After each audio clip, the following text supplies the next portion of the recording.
Hey, Phantomaniacs, welcome to the newest unboxing here on the Needless Things YouTube channel. Today we are taking a look at the newest wave of Masters of the Universe Origins figures.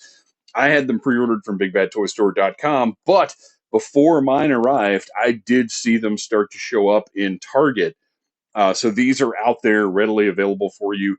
I just like ordering them from Big Bad because then I know I'm going to get them. I don't have to worry about uh, anything that goes along with modern toy collecting. So we have Stinkor, Beastman, Webstore, and Eternian Goddess. Let's start with Eternian Goddess. So obviously, this is just the Tila figure done in a mint milkshake color. But she is this time the Eternian Goddess, the guardian of power in the universe. And this is from the mini comics. She is the one who originally gave He-Man his harness and sword. So I love this kind of stuff. I like, yes, it's just Tila, but first of all, that minty green color is just wonderful. Uh, would a translucent green have been nice? Sure, but those might have a bit of a bad reputation at this point. We've got the beautiful card back. I'm not going to go into detail on those because there are plenty of Masters of the Universe Origins reviews on the Needless Things YouTube channel that you can check out. I will point out that I love the cross sell, so we know how many figures there are to buy and who they are. And then at the top, of course, we have the gorgeous artwork. Planet Eternia's warrior deity protects the ancient artifacts worthy to be wielded by only He-Man. Wow, that is an interestingly constructed sentence. Let's go through that one more time. Planet Eternia's warrior deity protects the ancient artifacts worthy to be wielded by only He-Man. That seems like something that's been translated twice. And then on the back, we can see your sort of savage He-Man with the goddess between her and Skeletor. And then she is splitting the power sword in half, which is a concept from the mini comics. It looks wonderful. And I just realized if you watch the Mosquito review, I forgot to look at the mini comic. So here's a quick little bonus. Horde Plague, the mini comic that comes with Mosquito. It's great. You'll love it. Okay, let's move back on. Uh, so let's go ahead and open this figure up and take a look at everything. This is my favorite mass market toy line at the moment. I don't like, so, okay, normally with blister cards, I go in from the bottom at this little slot right here that lets the new toy smell sort of leak out and not be too overwhelming. But if you do that, you run the risk of tearing the mini comic, which goes all the way down to this little tab. So I'm gonna do this like I did when I was a kid and just go from the top and try to protect the integrity of the mini comic, which is Rock and a Hard Place.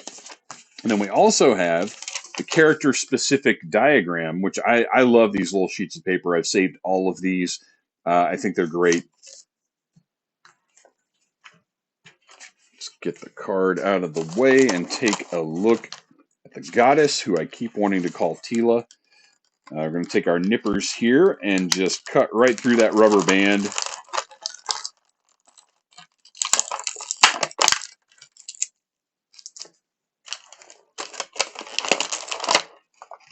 All right. You know, I feel like she should glow in the dark. I'm going to assume that she doesn't because there is nothing on the card about her glowing in the dark, but I feel like she should. Okay, let's get her accessory out of here, or her accessories, rather.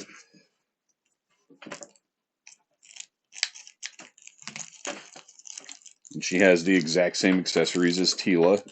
I'm a little tired of the snake staff and the shield, but I get it. It's what she should come with, and I like this line sticking to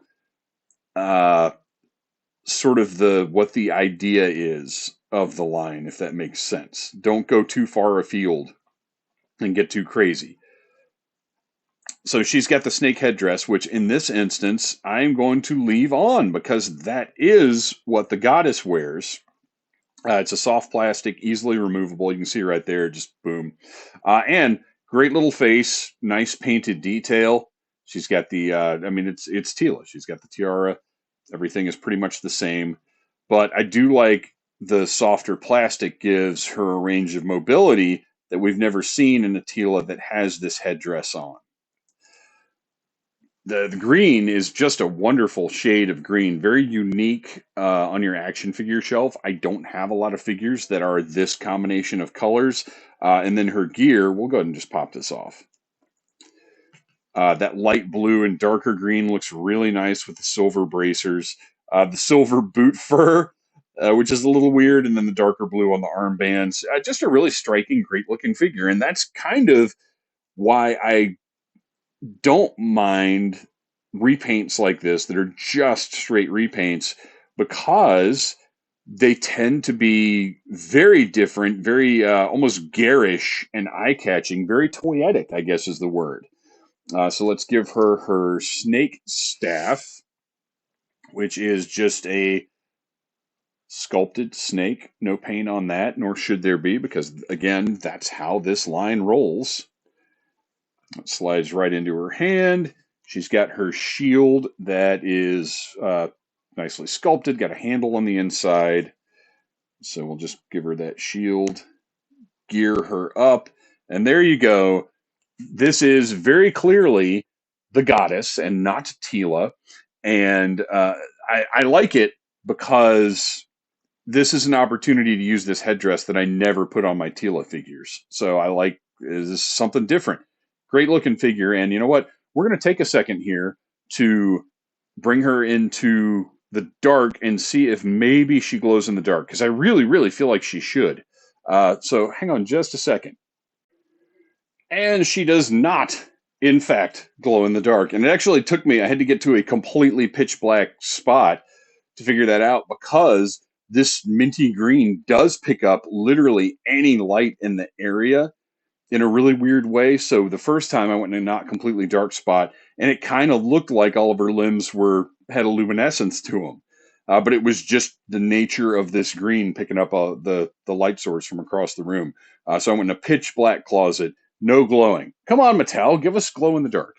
All right, next up, Webstore, which when I was a kid, there was a show called Webster. So this guy being named Webstore was just kind of oddly amusing. He's a spider guy. I don't like insects. I did not have Webstore when I was a kid. I did not want Webstore when I was a kid. And the only reason I don't have the classics Webstore, because he's a creepy insect dude. But I am all in on this line, so I had to get Webstore. Make him climb up his line. I'm very interested to see how this feature works, because it was a signature of the original figure. He had a backpack with a string running through it that you would pull up and down, and he would go up and down the line. So the fact that Origins has these features again is wonderful. Back of the card, you can see it looks like it works exactly the same way as the original figure, which honestly surprises me a little bit that this one isn't a deluxe figure, because they probably could have plussed him up a little bit, maybe given him the 2000X style legs or whatever, and gotten a deluxe figure out of this guy. But I'm just impressed he has the functioning backpack. At the top, you can see him fighting against Buzz-Off, which seems like a natural pairing. With sinister stealth and a trap-making mind, Webstore poses a threat to the bravest and the brightest. Let's get this guy opened up. Once again, doing our best to preserve the mini comic, even though it's probably the same one. Yeah, it's the exact, every wave just has the same mini comic across the wave, which is fine.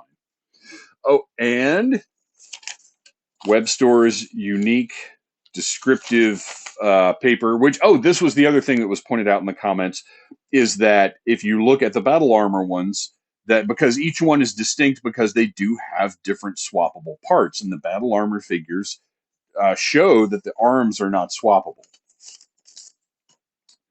So let's get Webstore out of here.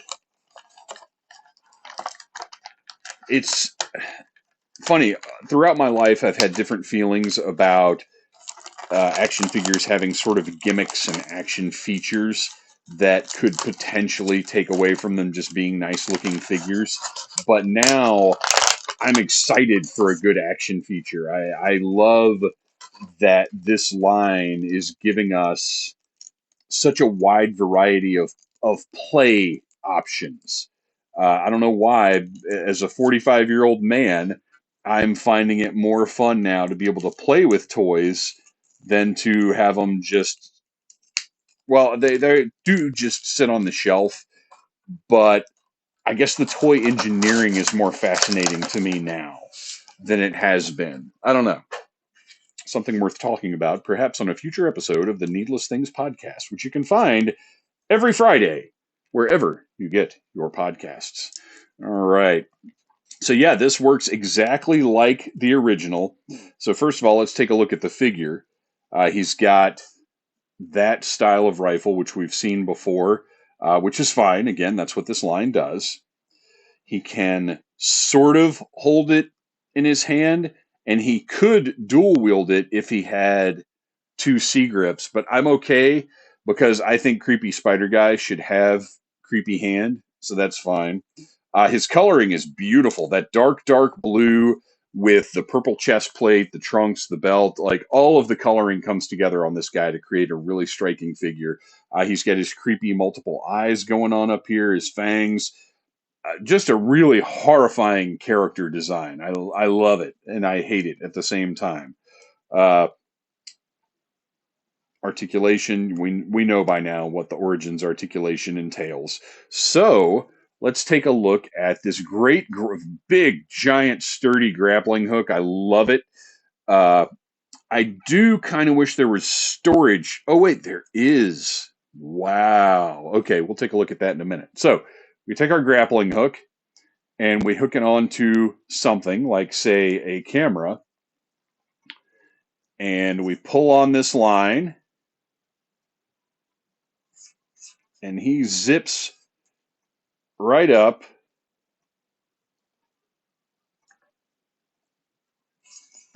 With a little assistance. It would be better if he had a sturdier. Let's do it this way. It doesn't want to go all the way up for some reason. That's weird. But you can see what's going on here is you pull that line and he ascends. It's a really clever little gimmick and a lot of fun. It's a satisfying feeling to get this guy zipping up and down his line. I love it. So if you look at the backpack, there are little hooks here. So you can take this line and wind it up around those hooks and actually have a spot to store. I can probably do a better job of that. But it's nice to have storage of some kind for that grappling hook. Right now it's just going to hang down. We'll figure that out later. And I just threw his rifle away, but that's okay because it's time to move on to the next figure. Webstore is great. Lots of fun. Good action feature. He's a must-have, even if you can't stand spiders.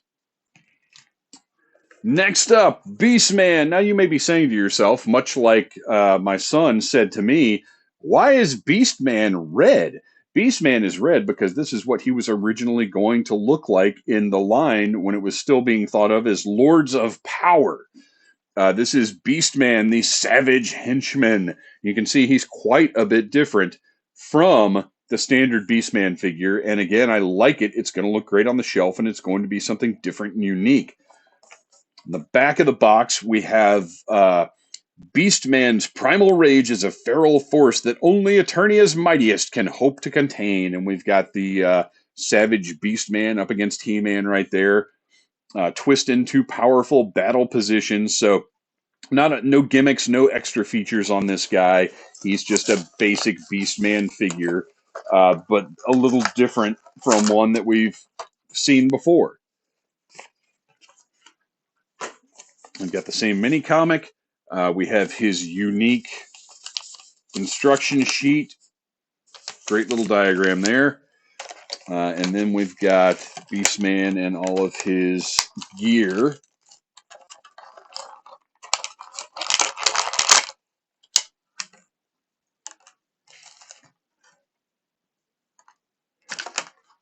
I just love the simple blister cards that these guys come in.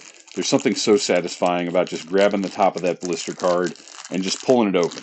It's a good feeling. Man, you know what's not a good feeling is having to deal with getting these poly bags open. All right, there we go. Now, this Beastman is, not only is he different in sculpt and appearance, he has a different chest piece, and you'll notice no arm bands like the regular Beastman has up here. But he's got a more gorilla-like head. Looks honestly a little more vicious than the standard Beastman. He's got these new forearms with these really wild gauntlets that almost look like they have like the Ninja Wolverine style blades on them, and I guess that's what those are supposed to be. Pretty vicious. And then standard sort of Beastman legs and everything, which is great. And this gigantic like Eternia World Championship belt, which also looks fantastic and is unique and is removable. So you can make anybody your Eternia World Champion.